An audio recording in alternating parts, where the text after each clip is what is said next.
There we are. Welcome. Welcome. Welcome to Fantasy Island. That's right. I'm your host, Ricardo Montalban. The plane. Yeah. Hervé Villaches. That's... Wow, we're all very old. Yes, that goes back a To while. remember that. Yeah. I remember watching that in diapers. That was like the greatest show in the world. It was really cool. Yeah, that was well Fantasy done. Island. It was always a resolution to every problem. Yeah. And there's only one time where what was his name? Mr. What was Ricardo Montalban's character's name? Come on. The Mr. Fantasy. Yeah, he even fought the devil one time. That's true. He did fight against the devil. Fought the devil one time. He was... He Was had he more God? He had Was he more angel? power He than has the no devil. No fear. He knows no fear. He had will do no fear anything. whatsoever. You pay him enough money. What was his name? Come on now. What was his name? Someone say this. Somebody's got to know. Somebody... Ricardo Montalban's name on Fantasy Island. Somebody will... No, it's just somebody chime in. Hopefully somebody who's watching will figure it out. Oh, look, he's got to Google it now. Oh, that's cheap. Man. You can't do that. You can't Google the answers during a thing. Google is your brain. Well, you know, that's maybe true. So there was Tattoo. Yeah. That was the one guy. And who was the other guy? Mr. Rourke. Mr. Rourke. There you Mr. go. Rourke. Glad you figured that out, Leroy, and remembered Good job. it. Yeah. Yeah. You see the Wendy's tweets going back and forth. Oh, whoever. I think whoever. you told me about it. Right? Oh, yeah, it was excellent. It's like, well, hey, someone was mocking him, like from Burger King. My or- son told me. My oldest son was Burger talking King about is mocking him. I was like, hey, you're the first, and it doesn't make you the best. Really? Without Googling, name the third person to land on the moon. Yeah. They're like, oh! Well, my son was talking about how They're the best. Chick-fil-A tweeted out something. There's nothing better than a Chick-fil-A sandwich on a Saturday afternoon or something. And then Wendy's tweeted out, except a chicken sandwich on a Sunday. Oh, that's great. Whoever's in charge of their That tweets, was their awesome. Twitter file is like... I love that. Yeah. Someone they'll go on to Wendy's tweets and they'll say, "Hey, burn me. I'm looking to go to In-N-Out. What do you recommend?" They say, "Out." That's actually funny. Yeah, it's good stuff. very That's funny. someone great on doing that. Reason number one to like the internet. There's We're one. starting- We got one. We're You gotta starting be to fair. create a list. Gotta be fair. I Competitive list. I have a story. Uh-oh. Oh, a man named Brady. Who's living with three very lovely three sons of his boys. very own. So, Yeah. So, in Virginia, Yeah. there is a guy who is a committed pedophile who is Oh, yeah. running for office. Oh, and not only is he Jesus. committed, He's not just guilty. He's committed to it. He's like publicly committed he's to it. publicly telling people this is part of his jeez. platform. Yeah, pedophilia is like his deal. And he's literally, and this is because the governor made lax the rules for voting in Virginia, and now this guy's able to run. Yeah, Terry McAuliffe, I think, was the governor at the time. The He Democrat still is. governor did. Still Said, is. hey, we need more felons voting. So because We'll we have changed him. the law that allows them to vote and run for office, all in an effort to gain votes, but they open it up to nutty pedophiles who also, other crazy stuff too. It wasn't just I call that pedophilia. a sign of a culture in decline. Yeah. The sad part is, I don't even think pedophilia was his actually worst thing he Oh stood no, for. I didn't even bring those I know, up. right? I just Like, let it's that. so many things. I listed just, there. I'm like, oh I just my let that go. goodness. There's a New York inlet He's line. not high up in the running, is he? No. I hope not. In that I know. same, That's right. I'm like, that's. in that same reading about him, Oh man. Oh. they came up with a new name called incel. Have you ever heard that term before? No. Neither have I. So I'm sitting there and I'm reading this New York Times article. In the cell is where he should have been. In a cell. But involuntary celibates. Now, this idea has been around for a while because in I China, think I remember the article Castration. mentioning some of that. in China, with the one-child policy, Yeah. Yeah. there's like, one girl, one Yeah. child per family. Well, there's like 33.5 million Chinese men who will never ever be married. Yeah, because there's not enough women. There's just because they not killed enough all the women. little Right. girls. And so these guys are what you call incels, and what they're tracking is the violent crime among. I've read those about people. that. They talk about culturally when you have that many men outnumbering the women in the contest for interest, usually survival of leads the to- fittest kicks in. Yeah, it usually leads to this sort of violent, competitive nature, and so They're trying to they're trying to claim that same idea is present here in America, which is kind of. If you go to a college campus, it's like one guy to every 7 girls on some of them. So that's It's the just nutty. opposite here. It's just Maybe absolutely the nutty. world will turn violent. Yeah. Not enough men. We want men. No, that guy was nutty. But I remember. Now, I don't know if you guys remember this. Back in the day when Bill Clinton was still in office, I remember that he had I'm an not that official old. visit. No, I'm just kidding. Yeah, he had an official visit to the White House, like lists of groups that were invited. They had a NAMBLA come. Yes, by I once. remember Remember that. that? Yes. NAMBLA. People were just stunned. You know what it stands for? Oh, What does it stand for? Tell everyone. North American Man-Boy Love Association. Yeah, the North American. Insanity. It's about That's right. men who are adult-grown men who Right. want to have sex with young boys, Right. and that's their whole platform. Like this guy running for the child pedophile Well, thing. there- It's like there's but really that's their no entire platform. Morally speaking, there's no reason for them not to come out of the proverbial dirty closet because, if you relativize morality, you relativize morality. If it's all There's If no there's basis. if There's nothing, no if basis. there's no referent, if there's nothing outside of man That's to right. which he must refer to, then all things are permitted. That's right. Wasn't that? I think it was Dostoevsky that said that. Well, what does it say in the last 3 chapters of Judges? People did what was right in their own eyes, not what was wrong, but what was right. Whatever it was, they went, Yeah. and they think it's right because they have no basis for right and wrong. Moral compass is shot. Do you think that is literally? I don't mean like in the extreme sense yet. But do you think that that's where our country is somewhat headed to? Because we've been. not somewhat. Yeah. I'm trying to be kind. Yeah. We're far down that road. Yeah. We are far down that road. We unhitched the trailer and we're trucking down that road pretty quickly. Yeah, and this does bring up a story, but I don't want to. I know Ward had some stuff he wanted to talk about. Ward's been threatening me And- all and day I can, with his story. I'll at least give you the heading, and we'll decide if we're going to go to this one or yours next. That way, we'll decide. Well, I had that little 5-minute one. Do you like a 5-minute one? No, this will be long. So maybe we'll do your 5-minute. I'll just give you the teaser on what this one is. All right, So teaser. All right. connected to that, just came across this article just from June 5th. It was on the title is Eugenics Never Went Away, and there's a guy who's a professor up in Canada at the University of Alberta is talking about the presence of eugenics that didn't die out in 1945 with Hitler, but has still been strongly present. And there's a history there, and it's very relevant to some of the stuff. But we can do that after. No, let's do that. No, we're going to do this fun Okay. little Oh, we'll thing. do Ward's Well, last fun week what we talked about, we're going to talk Yeah. about last week was on the issue of false accusations. Oh, yeah. And also if people are going to be held accountable. So we're going to come up with that as well. Okay. But I have a little which one you're talking thing here. about. Which one am I talking about? The girl from the school who Ipanema? accused her 2 football That, players. that's coming up. I have like a 3-minute thing here. Okay. It's on football. Oh, there you go. It's on football. What do you think? Hey, did you wear your ring today, by the way? I left it at home. What? Oh, come on! You lost man. it already? I didn't lose it. I left it at home. Wow. I thought you'd wear it today and show everybody. No, I showed everybody. It's on hard to Facebook find. There's yesterday. only one. Yeah. You're so funny. I'm not used to it. Don't know That's where to not put one it. of Right? us. That was a cool gift. I It gotta was say that a was a very cool I thought gift. it was a very cool It was gift. very. If I had a brother, I bet you'd give me one with the Pittsburgh 6 of Oh, them my on them. whatever. My sister gave me. Whoa! Did you just get shut down? my sister gave me a football jersey, Carson Wentz. Right. You know, it's kind of funny.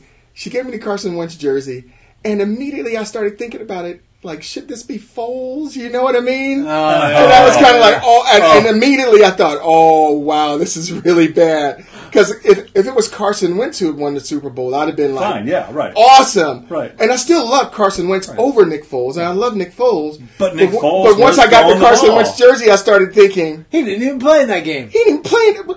Nick Foles. Did he even suit up? Oh, no. No, he didn't. Wow. Okay. Well, It's still a lovely souvenir. It is. I was going to rock both of them. So every time I go to a football game, if I'm still a football fan by next year. Yeah, I know, right? I'm being honest. They're making it Well, I got harder and something harder. on to that. go I'm being back. honest. If Yeah. I'm still a football fan next year. and we hope you aren't because we're tired of hearing about My it. son asked me, my oldest son said, Dad, can we watch the Pittsburgh games together this year? I like watching together. I'm like, okay. Okay. And I'm just Exactly. kind of, And that's the point that making it hard. That's the point that I'm trying to make, that people don't want to listen to. Sports, I don't care. I mean, first of all, the guy spends most of his life shooting basketballs or throwing a football or throwing a baseball, hitting or something like that. I don't expect football players. I'm not saying that they're not citizens and they don't have a right to say anything. I'm not suggesting that at all.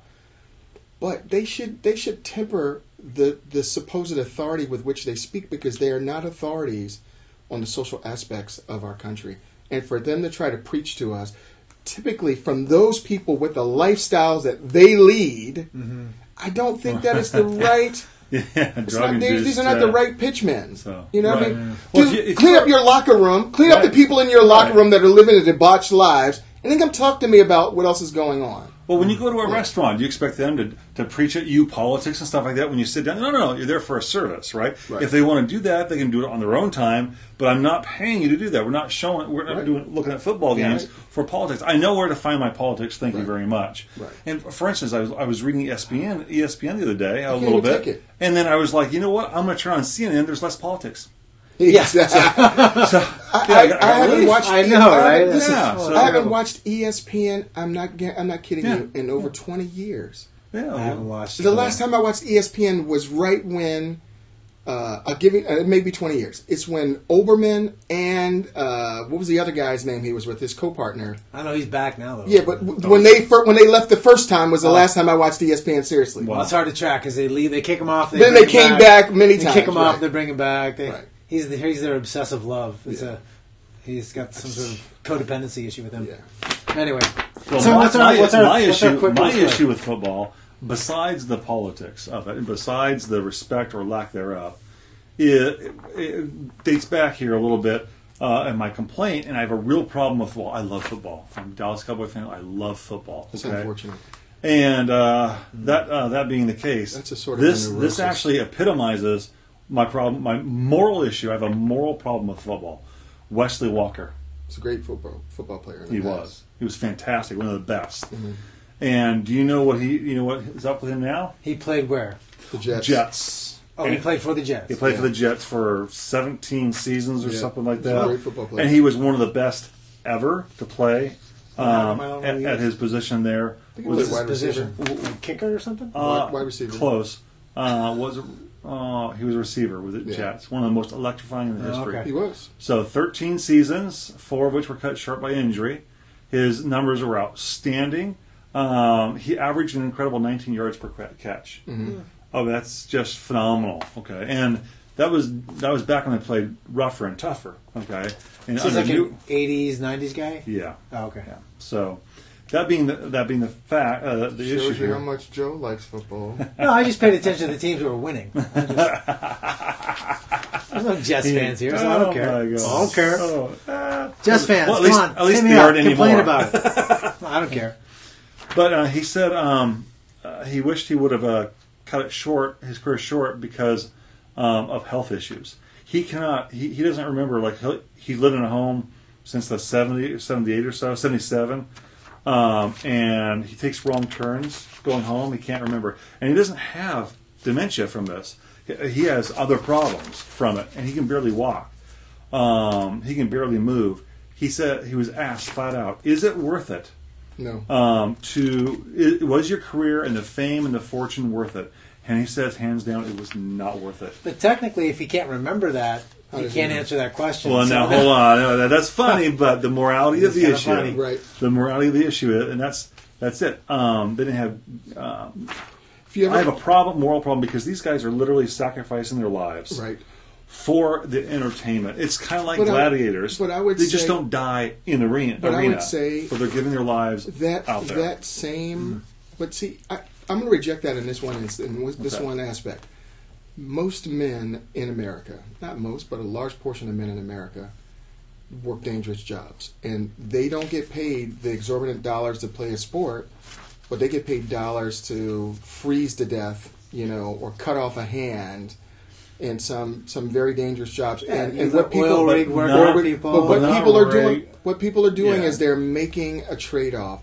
And the question that you have to ask at the very beginning is, whether we're a profession, or whether it's football, or whether it's or boxing, or rig worker, or cutting down trees. Is the trade-off working? And I guarantee you, most men would take that trade-off, even knowing at the long term.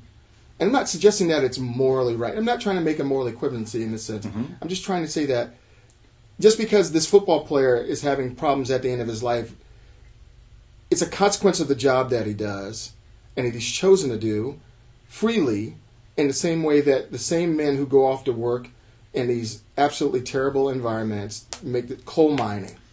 They make the same choices. And I'm just saying his is more pronounced because everybody cheers him on Sunday. But it's no different than the guys who don't get cheered on Sunday, except by their families when they come home with a paycheck. It's just no different. Well, I'm not sure that my issue is that the morality of us cheering them on and they're not being cheered on, and us finding entertainment at the expense of these people's lives. And one of the differences is this: yes, some of these people, workers and tree workers and whatnot. Like my grandfather was a tree topper. He was the one that decades ago he would climb a 200-300 foot tree and he'd take a saw and cut it off. It was dangerous work, and they knew what they were getting into. A lot of these players didn't know what they were getting into. They simply didn't know it. He says that nobody knew that back then. No, they didn't. No. A lot of them did not. Okay, but see, here's where I would challenge that. I'm going to challenge that too. No. But the morality of us still knowing what we know now, and the number of people, the linebackers, the people on the front line of defense and offense, and their lives are being cut short and deteriorate. I agree with you. Us finding joy and pleasure in a game that we know is not like swimming. It's not like... I'm going to challenge that too, because on his team, one of his teammates is a guy named Al Toon. If you ever want to read a horrific story, you go to the Sports Illustrated story about Al Toon, which was his former teammate, actually who retired before, if I remember correctly, before Wesley Walker retired. And Al Toon left the game, couldn't leave his room because the light from the hallway gave him a migraine. I mean, Al Toon to this day, I mean, it still suffers the effects. He's a very rich man because of business deals outside, but suffers the effects of playing football. And his son, he let his son go and play, who was a number one draft pick. Well, not a number one draft pick, but he was really good at Wisconsin, and he's still playing. So I'm just saying, these guys are more educated on this than we think they are, and they all make the same choices. But my issue is the morality of us cheering them on at the expense of, even though they're making that choice. Fair. The morality of us cheering and finding joy in this game and knowing it's costing them their life. What is we as Christians are? Why are we cheering such a thing? But if we didn't tune in, and then they weren't making money, then many of them would have. There's some guys that aren't exactly mental giants. Let's just put it that way. Who come from very difficult circumstances in life, who have not done well in college, even though they graduated or went through that. So they'd be in poverty. So we're doing it for them. No. I'm just. I didn't say that. I know. Be patient. Come on. Hey, be patient. No, what I'm asking we're joking back and forth. I know, okay, but let me ask the question I want to ask. I'm going to let you, but don't. Yeah, you have to act like that. So the question is like, so would that be, if that were what they were relegated to, not having that, would that make us feel morally? We'd feel morally better about ourselves, but they would have less lives that are less provided for, or they might have lives of extreme poverty. And would that make us any better? So we'd feel better because we weren't watching them, but they'd be worse off in life financially. Well, it's not about how we feel; it's about what's right. I'm not saying we're trying to relegate anybody to poverty. That's not the issue. The issue is finding the pleasure, the joy. They would already be in poverty. Right. So let's isolate the real point. The real point is, should we be celebrating this kind of event or these activities? Knowing what we do now, especially with the cost that's involved, which is more than just. In this sense, I say people know more now. People know more today about the long-term cost of playing football and all these other things, and they still play it. They do. Okay. And I'm not suggesting a couple guys retired, but they're way the exception. exception. There's like 3 or 4 under 30 now, and said forget it. Yeah. And I do not want my son. I think playing Montana football, said he wouldn't let his kid, or somebody, like a couple of people like that of that They're stature. They're really, yes. But those are still, even those They're are rare. far and few between. They are. Yeah. And I just look at it. I look at it a little bit differently. My dad went to a construction job, Right. and for 34 years. I mean, fell off of. I think when I was probably 14 or 15, he fell off of a 3 or 4 story building and injured himself badly. I'm just saying, guys, understand that is part and parcel. Accidents happen. They do, but that's part and parcel of. Isn't that part and parcel of the potentiality of an accident as opposed to this for the harm being done to the body? This is consistent. Mm-hmm. So, for instance, and we know they're doing it. Okay, so let's say that they get in there and we watch people get in there with as an extreme example, instead of like a boxing match with nunchucks and different things, they actually go at it and end up taking their life. Well, they volunteer. They got that. No. We would. No, hold on. Hold on. We would have a problem with that. I agree with you. So when these people go in there, what's the degree of suffering? Okay, that we know that they're pouring their life out here on this. 10 years. I understand where you're. That's where. I understand what you're saying. Yeah. So earlier in the week, it's not the same. It's not. Earlier in the week, I posted something on Facebook about bare knuckle boxing. Right. We got away from bare knuckle boxing in the 1800s. Now, I've subsequently read some things about the fighters from the 1800s and how a fighter who did bare knuckle boxing, in order to stay in the sport, had to throw punches a specific way. Had to take care of the way that he fought in order to continue to do that.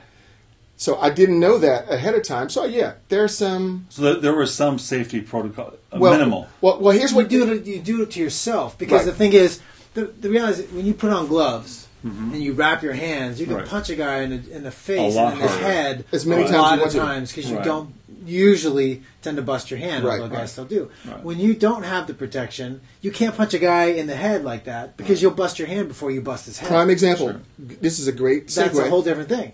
There's rough touch football where the guys don't play with helmets and they tackle like they're. Australian rules football is a better example. They don't have the problems the that concussions that we have because they're not armored up and they're not running at each other. That's why I actually argue they don't hit each other as hard. Right. So they hit each other hard. That's why I've actually argued for years. My solution to that problem is that if you want to solve all those problems, go back to leather helmets and minimalist pads. Just very few minimal pads just to protect some like joints or some other things but no advanced pads. But do you see? Because it won't be. You want to stop guys from spearing other guys with their head-to-head contact. Right. Put a leather helmet on. He will not spear it. Because after once, he'd realize, I'm not doing that. There's a segment of football players. There's a segment of football players, and I remember talking to some high school kid, and this high school kid told me how they were playing this really good football player, guy who was slated to go, in Division I or whatever. And the kid said these exact words to me.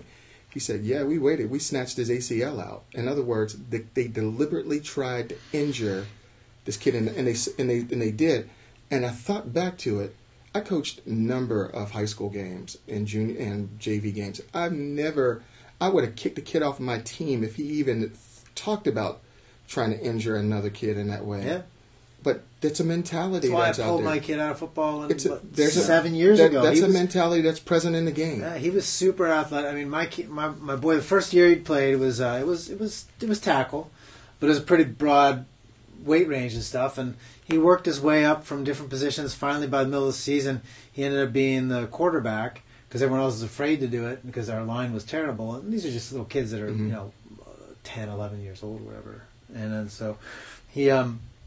But he wasn't afraid of anybody. He would dive and run. First game he ran for like 50 yards, passed for 100. Second game he flipped it. He passed for 50, ran for 100.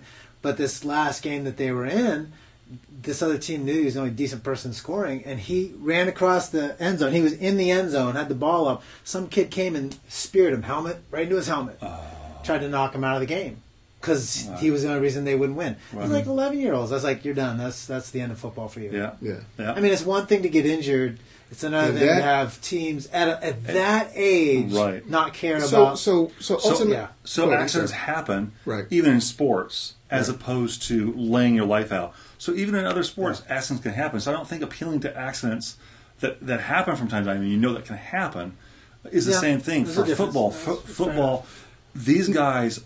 I mean, for Refrigerator Perry. Remember him? I'm not suggesting that. Never got out of a wheelchair again, as far as I know. And I'm not suggesting that. I'm not suggesting that. Because I want to make sure we get at the real issue. I'm not suggesting that just because there's accidents. There's accidents in every. I mean, you guys get paper cuts. You guys get paper cuts and writing cuts. Sure. But what I'm suggesting. I'm hurt by it. That actually brings up. He's got a story about paper cuts. Where is it? Do I have it here? Do I have? Oh, please.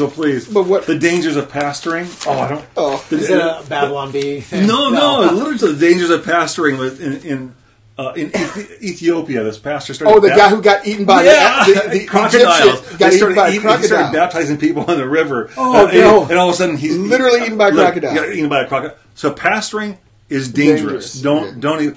I mean, it's sad. It's really sad. But anyway, you bring that up. Thank you. I wanted to bring that one up sometime. Great segue. I'm in Florida. Don't baptize in the Florida Everglades. Oh my God. So I guess my point is, people. That's pretty well. People make decisions about nobody's forcing a single one of these guys to play pro football. No. And so the real issue is not with them playing the game, nor is it with the damage that comes to the body in playing the game, because they're making a choice to do that. Right. And unless we're going to say that for men that there are some professions that you cannot do, because we don't like the end result. I don't like the fact that we have.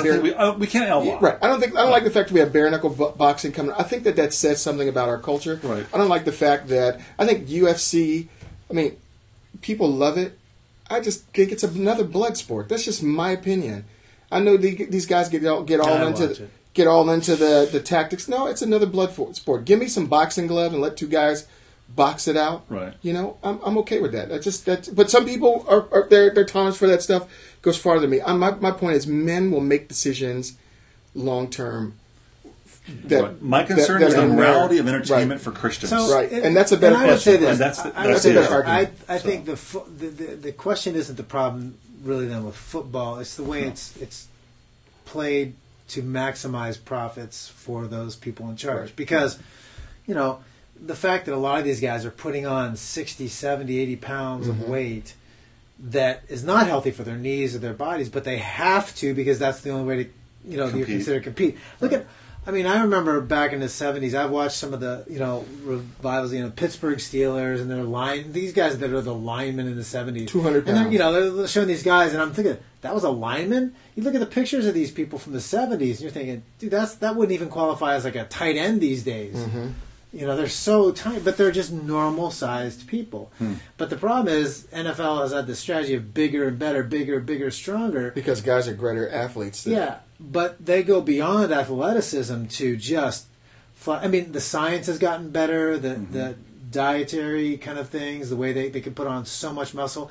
When you take a guy that weighs 300 pounds running full force against another guy that weighs 300 pounds, the force of impact is more than two guys that weigh 175 hitting each other at full force. They can both be running full force. And those knees can only take so much. And the joints are not, no matter how much good stuff you put on here, the joints are still the same. Exactly right. And that's why, again, I argue that the two things that they could do to make the sport much better, still entertaining, and still what it is, and still not so dangerous, is go back to leather helmets, minimalize padding, and stop with the that'll make people play the game differently. Stop with the dietary programs that ostensibly make these guys who would normally weigh 60 pounds less get so huge. You mean steroids? Is that the dietary? Steroids too. No, but I'm talking about just guys that get some of these linemen. You see, what's the guy that from here? There's a guy on the radio in San Diego, used to be Chargers. He just retired. Within a year he was down 60 pounds because he had to eat so much. It wasn't that he didn't get fatter after sports. He got skinnier. Right. So they're forcing these guys to compete to make the money to do this.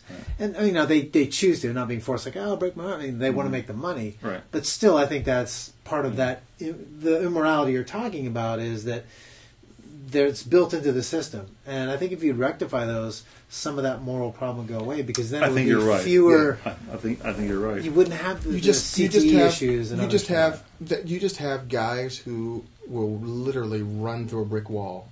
I mean, this guy said the Chargers used to have, way back when they were a football team. The Chargers used to have this guy. I think his name was Steve Hendricks. I can't remember his name, but he's a special teams guy, and he made the All-Star team. Jimmy. Yeah, Jimmy's little brother. But this guy would say, they would ask him how, what's it like to run down on the kickoff. He said, put on your gear, put on your pads, and run into your garage door. Step about 20 feet away and run into your garage door as fast as you can. That's what he said it's like. That's why they're doing away with kickoffs, because they said the majority of the injuries in football come during the kickoffs. Yeah. And I'll tell you. And you could change the kickoff, but still, get rid of the pads. They wouldn't be running that fast. No, I'm going to tell you. We set guys up on the kickoff. Not individuals, but we set kickoff plays. Because when a guy's running downfield as hard as he can, his vision is, here's my lane. If the guy comes in my lane, I need to be in my lane. So I'm not looking over there in that lane and over there in that lane. I'm looking at the guy in the ball. So what we would do is we would kick the ball over there. Right? Yeah. We kick the ball over there. Everybody's going to angle to run that way. Yeah. This guy would wait and then start running this way. But when these guys start running that way, our blockers would peel back this way. Yeah. And then start peeling guys off. So what you would see, and if it worked really well, it was really awesome. Our guys would peel back this way, so that when these guys that are looking that way started to turn around, you would get snot locker hits. Boom! Yeah. Like one right after the other. Like guys is literally getting decleated, knocked off of their feet. And it was beautiful. I'm sorry. Sorry, Warcracker. It was beautiful. Please. Okay, last story, because we probably, your 3-minute story got longer. But it did.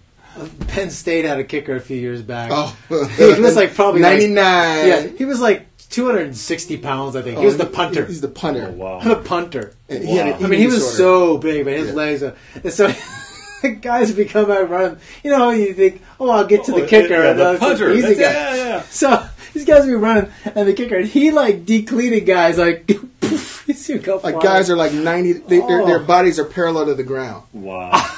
It's just one time he clotheslined a guy. Not dirty, just across because the guy was so much smaller. Right. He was when the guy's he just went down. But you the crazy, and this is the last thing I'll say before we move funny. on. The crazy thing about most of those hits, crazy things about those hits is they look beautiful on film, but you never hear the after effects.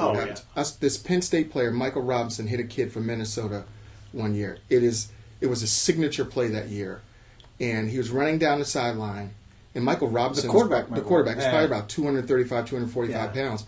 And this receiver came from Minnesota, tried to tackle him on the sideline. It was a bad mistake. Oh, yeah. He hit the guy so hard, he broke his collarbone. Ooh. I mean, literally detached nerves all in the guy's arm. The guy literally almost died on the sideline. They got him to the hospital. I never heard about that. Of course, because they wanted, bad for publicity. It was bad for the game, but that was just a crazy hit. Yeah. Still, there's a lot to be reconsidered in that. That's for sure. Yeah. Should we root for that sort of thing? Is what Ward is asking. Yeah.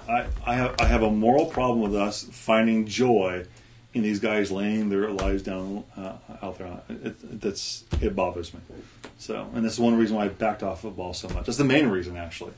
Well, that's one reason why he still cheers for Dallas, though. Because they're never tackling. They're never going to hit anybody. I don't even missed tackles. Yay! They don't even call him Dallas anymore. They call him Alice. Oh. You know why? Because there ain't no D in Dallas. Well, that's one reason to cheer for them, then. There you go. Because they're not hurting anybody. They're not hurting anybody. That's true. They are playing with a high degree of morality. Yes, they are. That's what it is. It's a moral decision. It's a moral decision. It's not that they're bad tacklers. They are. That's a moral choice. They are. And they're doing it for me. They're the most ethically like advanced team in the NFL. Yes. Is what I hear you saying. No, I'm pretty sure that would be like the Buffalo Bills or something like that. or last year's Pittsburgh Steelers. But go ahead. Go ahead, Joe. That's all right. Go, Joe. All right. Anyway, so should we cover last week? Should we go over that one? You know what? Let's go ahead and go on with what Wanna you're go talking about. Eugenics? You mean with All Patterson? Oh, the guy? Oh, there's more stuff on that. But Oh, yeah. All right, so let's just look at this real quick because I came across this article this week, and it talks about this idea of eugenics never went away. And now eugenics, I know you guys know what it is, but it was really a movement that started based with the on Fabian Society. Well, Fabian, the Fabian Society, like the guy with the This was a 1930s. He's a great singer. He's very popular with the ladies. This was a 1930s, 1940s it's before European group of people called the Fabian Society, headed up by George Bernard Shaw, who literally believed in probably 1930s. Literally believe in killing off the weak and the infirm. That was a concept, but it goes back prior to that. I mean, it's really it's a social movement tied with Darwinian science. Now, because you in effect with Darwinian science get this idea that some people are less human than others. Some people are not advanced. Some people are not worthy of sort of the label full human, or they're less evolved members of the same species, even if they are human. And so you sort of married that. Are we talking about football again? Or are we still talking about... I thought we were talking about philosophy professors. No, it's less human than others, you know what I'm saying? Yeah. We're talking about eugenics. Anyway, so that's where you get people like in the late 1800s, early 1900s, arguing that, if it's true, if this sort of Darwinian theory of evolution is true and there's lower evolved species, we can cooperate with natural selection by making sure only the most advanced, the most productive, the most intelligent members of the species are able to reproduce. That's clearly a failure. Yeah. That's why we don't play football. It has not worked well. Nor has it been a good consequence. I mean, that's where you get Margaret Sanger, from the founder of Planned Parenthood, who was a eugenicist, who thought blacks were inferior.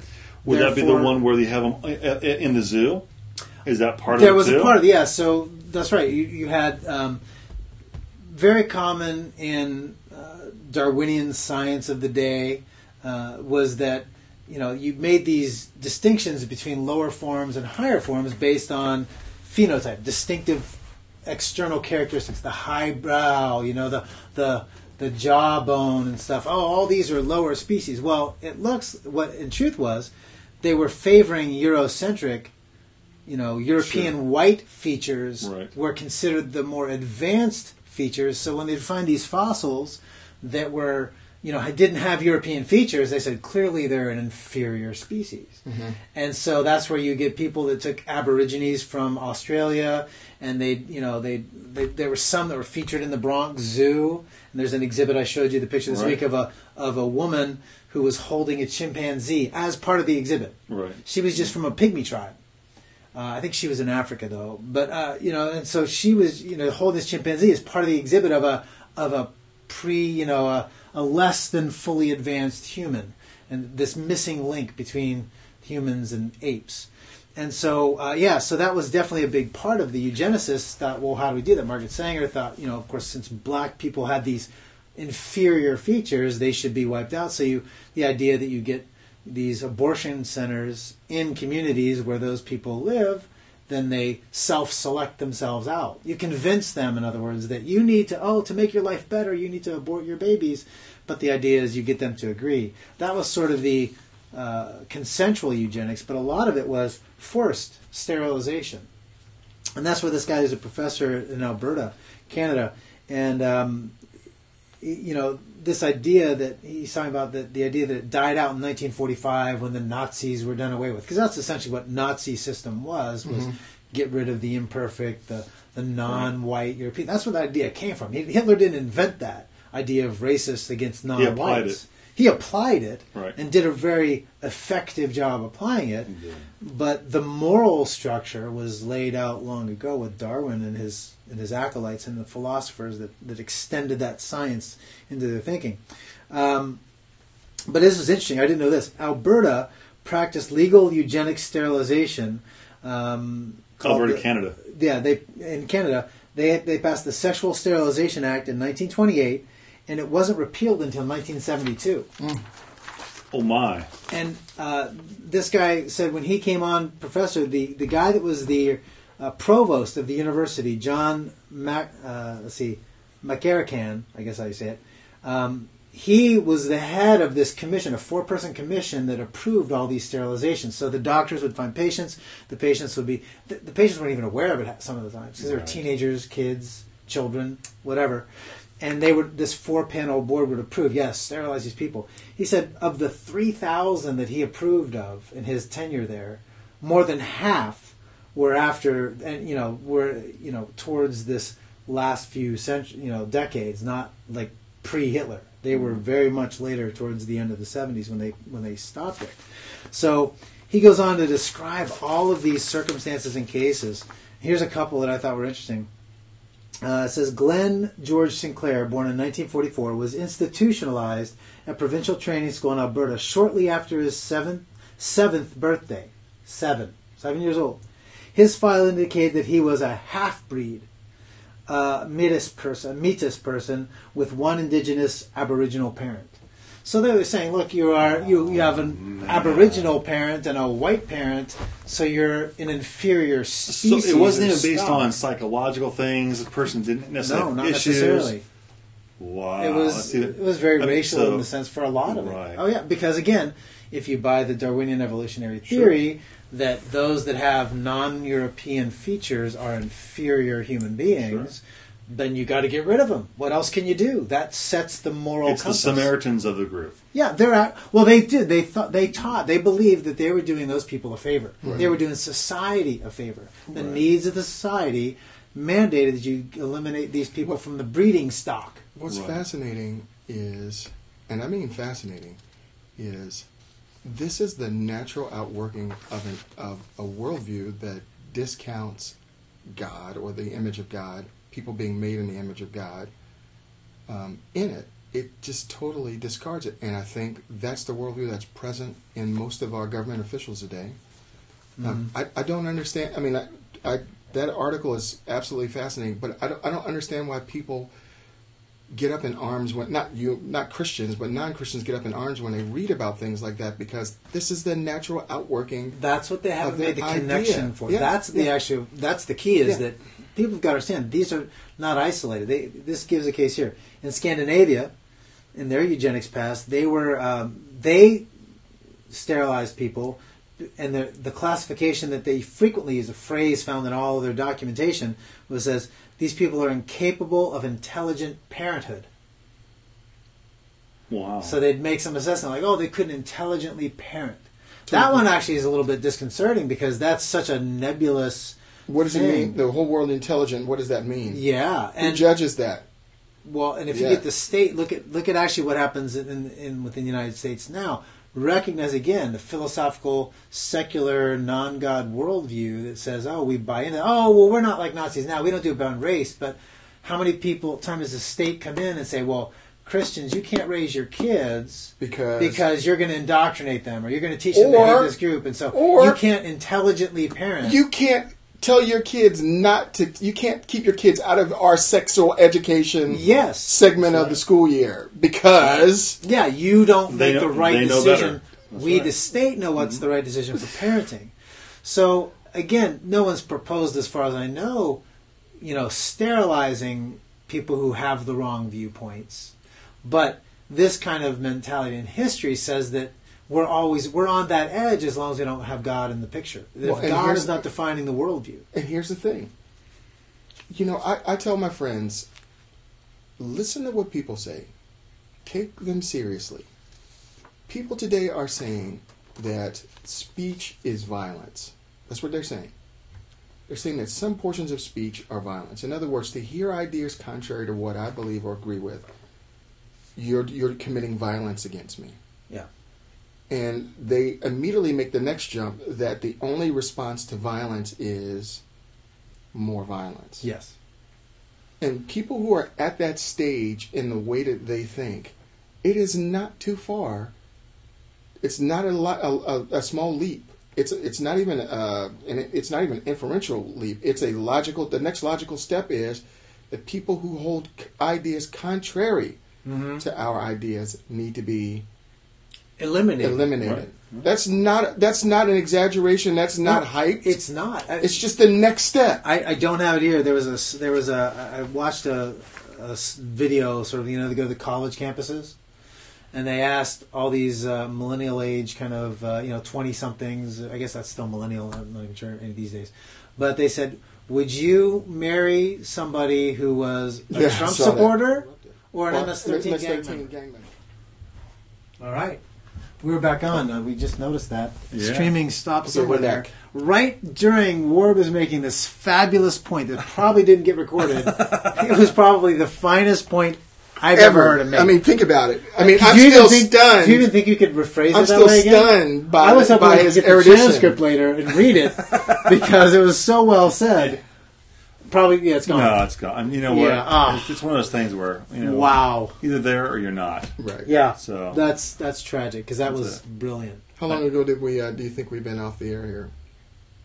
I hope 30 not. seconds maybe, because I looked up there previously. Okay. Okay. So then we can keep going then. Yeah. Well, let me set the stage again for this. Right. This is Australia's. This Right. is just some stuff I had no idea about. I mean, I knew eugenics was the movement, but even I know that it's been around, but I didn't realize how prevalent it still was in so many of these things, and so recent. Right. It said Australia's eugenics past chiefly targeted Aboriginal people, as we talk, because Aborigines were considered less than human because they didn't have European features. They did it through child removal practices, so removing children from their homes, and otherwise controlled the ethnicity of future populations through the immigration policy, informally known as the White Australia policy. This is cultural eugenics. I think that one is interesting.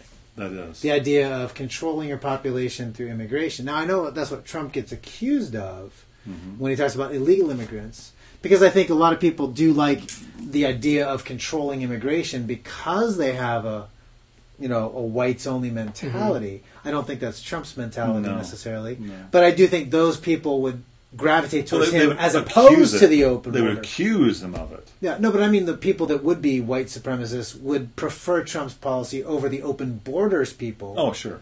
But that doesn't mean the policy is bad. I'm just saying there'd be non-white supremacists who would support it too. There's actually people immigrants who support that policy as well. Yeah, just like there's people who believe in Darwinian evolution, that doesn't make them eugenists or racist. Right, exactly. We can't throw one out with the other, nor is that the implication of any of this. But I just think that's interesting. It lays the ground to think of it that way. Yes, Darwinism lays the groundwork for all this, and there's no reason not to do it.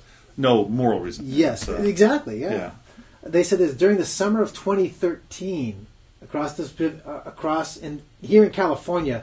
They did a study that revealed about 150 Latino and African American women were sterilized between 2006 and 2010 who were in the prison systems. So within that 4-year period, they sterilized these female inmates without their knowledge. Without their knowledge. Because how do they do it? Well, through what? And it says, I don't know, it just says many California legislatures were aware of the need to acknowledge this, and they finally apologized. It just happened because medical professionals decided, we shouldn't let these people reproduce. They're not good for us. Check out this one. According to UN statistics from 2006, in India, 37% of women I know how they did it. have undergone sexual sterilization. They did it partly through a paid incentive program aimed to control poverty through population containment. So think about that. And this is because just before people say, this is a white European problem. It is not. Right. There's cases of this in Peru. Just before the 21st century, they had sexual sterilization of indigenous populations of 300,000 people. That's just before the 21st century came around. So the one in India is fascinating because, again, it was agreed to. I consent to be sterilized so that I can get a financial benefit. And let's not talk about China.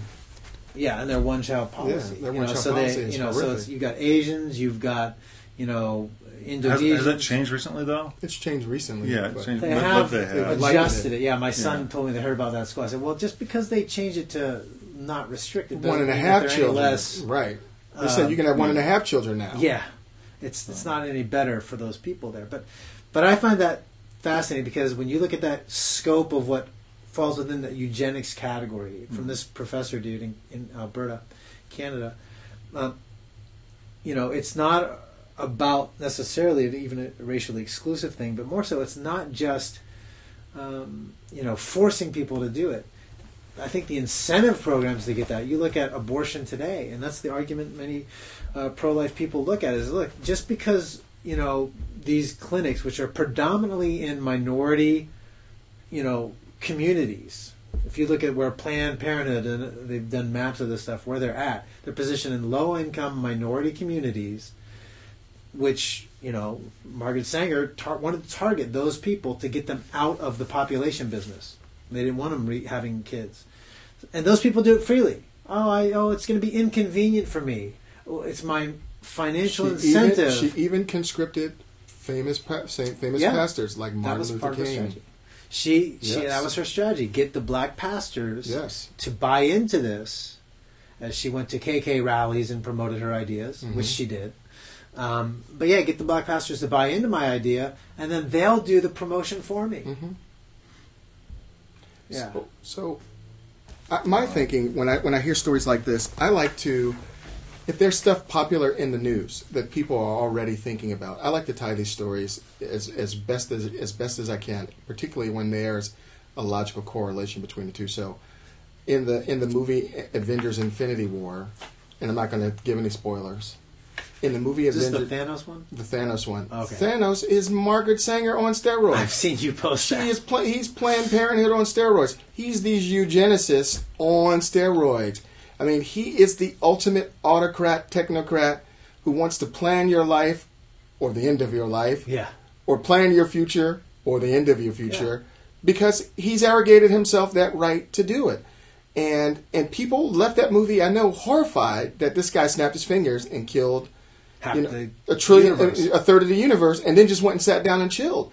Well, my point is, if you're horrified at him, why are you not horrified by these other ideas that you see prevalent within society? See, and that's part of the trick, is because what people now assume is that because there's consent, it makes it okay.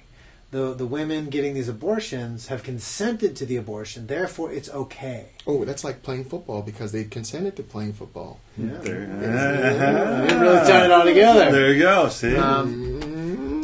Yeah, but the solution to that one isn't wearing like leather helmets, so that's not going to solve that problem. Well, it might be wearing something else. Yeah, well, I'll leave that alone. But the common thing, though, in all that is in some way devaluing the nature and essence of human life. Right.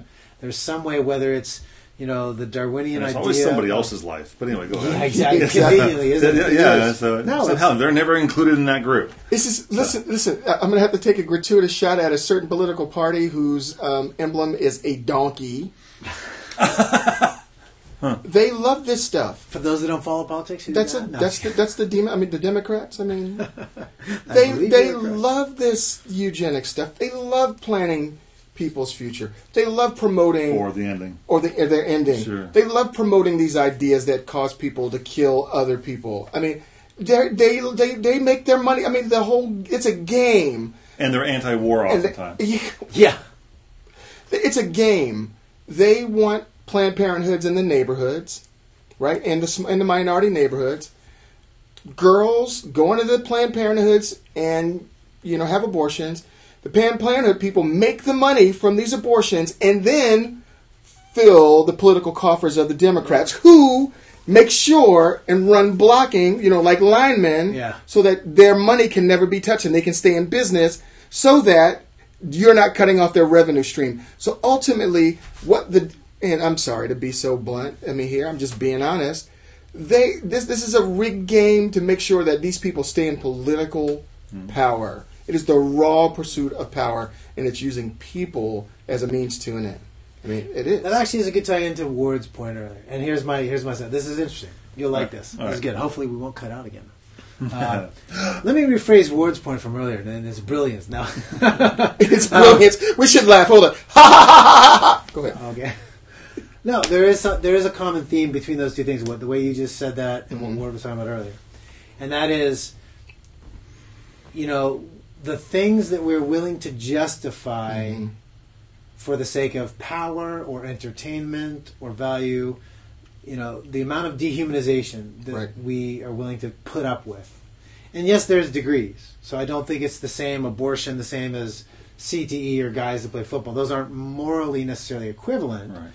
Right. So we can't equivocate those things. Yeah, and none of us would do that. Right. But it is the same. There's a thread there. There's a moral significance still. Yeah, exactly. It's in the same wheelhouse of how much are we willing to devalue the life of somebody else. Like a football player, dude, I don't value your life enough After football to sacrifice my entertainment value now, which is the question you were asking. That's basically, that's it. And to the abortionist, it's much different. The woman who seeks it or the people that promote it, how more inconvenient will it be if you have to have this baby? Right.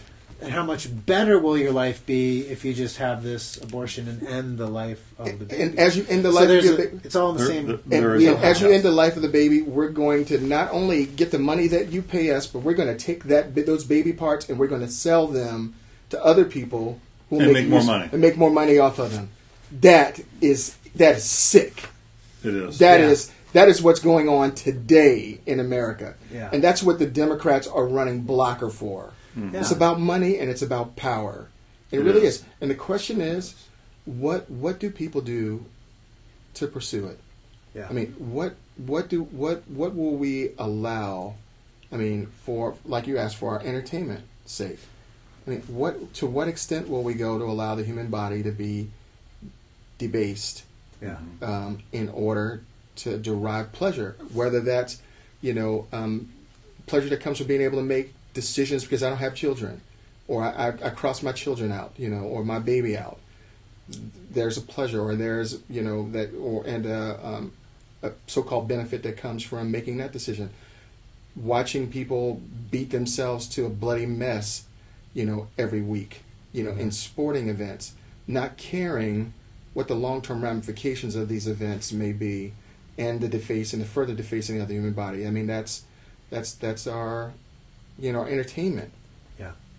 And even politically, in the pursuit of power, we're willing to dehumanize people in order to make money and pursue power. That's why I said Thanos is the best representative that we could have ever had, and if we don't use him, I mean, millions of people have seen him snap his finger and wake Ward up from a deep sleep. Yeah. No, don't do that. No. I would never do that. Right. But I'm saying snap his finger and kill off a tree and be horrified by it, but never make the connection in any of these other areas. Yeah. Did you read my post on, by the way, I started this thing on the fossil record and the idea that Neanderthals or human stuff. You should read it. I'll read it today. I thought of you when I wrote it because did a little summary of Ernst Haeckel, who was the Darwinian evolutionist guy that argued for that. But he actually approved of experiments in the early 1900s from another scientist guy who wrote them and asked him his opinion. He was trying to make fertilize a human egg with a egg of a chimpanzee or an ape, one of the apes, and he suggested using a black person as the one that they could breed together because they have to be closest.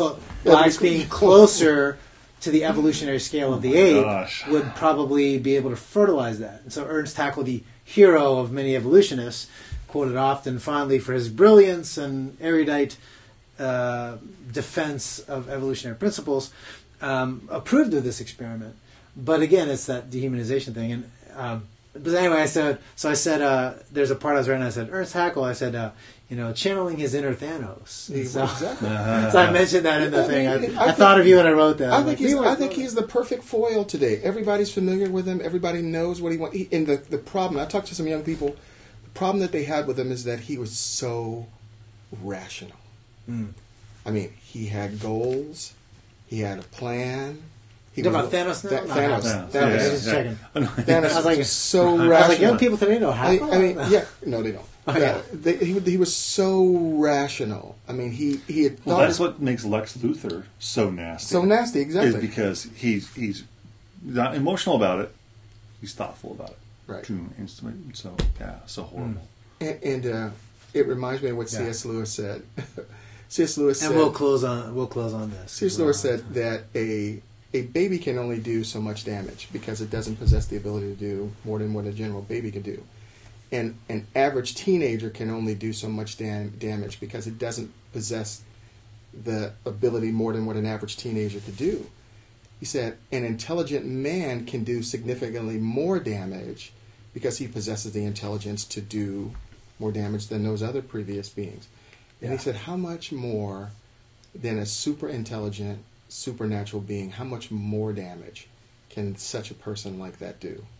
Because they plan and they have the wherewithal and the ability. He's speaking of Satan. And, I just think that that's a figure that we don't really talk about that much anymore. Down with intelligent people. Down with intelligent, exactly. It was the Pol Pot chant. Yeah. So. Yeah. All right, gentlemen, we are out of time. That was a good story. But good discussion today. Thanks. We'll be back next Wednesday, 2 o'clock. 2 o'clock. 2 o'clock Pacific time. All right. Enjoy the God bless. conversation.